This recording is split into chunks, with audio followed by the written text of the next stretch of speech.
This is the Emergency Medical Minute, sponsored by Health One.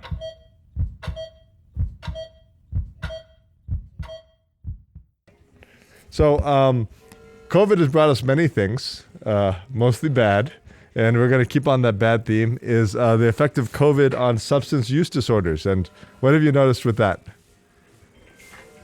Yeah, big increases, right? So we know from preliminary data, opioid numbers are increasing, opioid overdoses are increasing, but probably not as big as alcohol, right? And even just speaking with a bunch of friends, and maybe you in your own lives have noticed you're probably having another glass or two of wine every night, and a glass or five, right? So let's talk a little bit about alcohol, so that I'm just not called the drug guy. I can be the drug and alcohol guy. So alcohol use disorder is by far one of the biggest things that we see in emergency departments. We're coming off a night shift, and I bet probably 50% of your patients who you saw overnight had some type of alcohol-related issue. Many of them are probably going to be discharged here in the next 5 to 10 minutes, right? But alcohol is a huge problem for our society. And it's really, really interesting because it's all a substance too that most of us use, at least in the ER.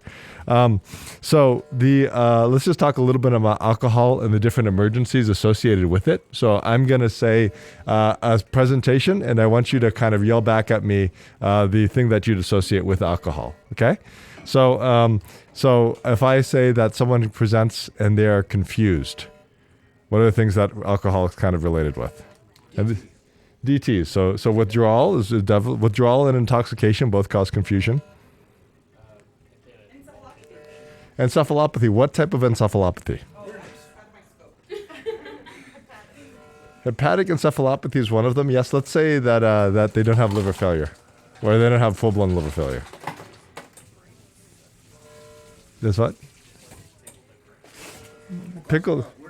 Yeah, Wernicke's encephalopathy. Great. So Wernicke's encephalopathy is one that we sometimes will miss in people who are not, who are alcoholics, especially long-term alcoholics. And it presents with a kind of triad, if you will, right? Where oftentimes they'll have internuclear ophthalmoplegia. So when you look at their eyes, they won't move right. They'll be confused. And then they'll also what's called confabulate. And you know what confabulate is? Exactly. It's our fancy-ass way of saying that they're making up stories of the great storytellers. So you can walk into the room and say, oh my gosh, didn't we see each other yesterday? And they'll just kind of throw a story at you about, the fact that you guys had a lot of fun together. And it's kind of this effect. And what's the treatment for it? Thiamine, right? So these patients should all be getting large doses of thiamine. And if they have full-blown Wernicke's encephalopathy, we should be ordering B1. And they should actually be admitted, and they'll get like 500 milligrams of thiamine a day. Because all of it's related to a vitamin deficiency.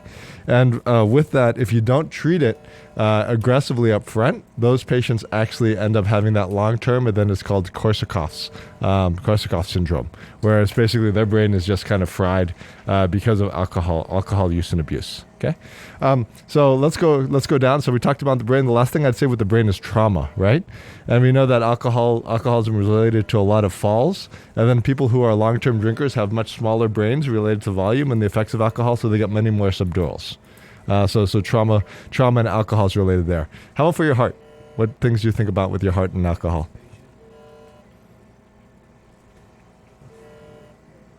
So what's a big complication of a-fib? Or a big cause of a-fib? Alcohol. Alcohol is a large cause of a-fib in our population. And do you know what you call it when you actually have alcohol related to a-fib? It's called holiday heart. And holiday heart's because after you drink, a decent amount, especially acetaldehyde, when it gets metabolized, is really excitatory to your heart. So this oftentimes put people in a-fib, especially if you have a young person. Ask them about their drinking history, and you'll find that a lot of them are either coming off a big binge weekend, etc., and it's all the excitatory thing of the heart. And lastly, alcohol is a huge cause of heart failure, right? When I talk about your esophagus, what are things that you think about for esophageal problems? Really? Varices, yep, especially so varices. If you're cirrhotic, you'll have esophageal varices. It's also one of the number one causes of esophageal cancer, so a big risk factor for esophageal cancer. How about lungs? We often don't think of alcohol as a risk factor for lung disease, but what are kind of lung issues related to alcohol? It's actually aspiration pneumonias. So a lot of pneumonia is caused by alcohol, and alcoholics have two risk factors. One, they just don't kind of cough as much. And then two, when you drink a lot, alcohol is, of course, an antiseptic. So what happens is you kill a lot of your normal mouth bacteria, and then you have bacteria in your mouth that's much more pathogenic and much more gram-negative. So these patients get much nastier pneumonias, okay? For GI, I'm just going to go ahead and skip ahead so we can all get back to work. But for GI, we all know that alcohol causes a lot of liver issues, so liver failure, ascites, etc. And all of this whole medical minute, is just to remind you, don't drink too much at home. Okay? So, be good. Okay. Hello, I'm Dr. Stephen Bradley, anesthesiologist and U.S. Naval officer. I'm also the host and creator of the Black Doctors podcast. This podcast provides weekly 30-minute episodes that tell the stories of minority healthcare professionals. It is my hope that hearing these unique and inspiring stories will encourage others to consider pursuing these challenging and rewarding career paths. So please join me for the Black Doctors podcast. Available on Apple Podcast, Spotify, and all major streaming platforms.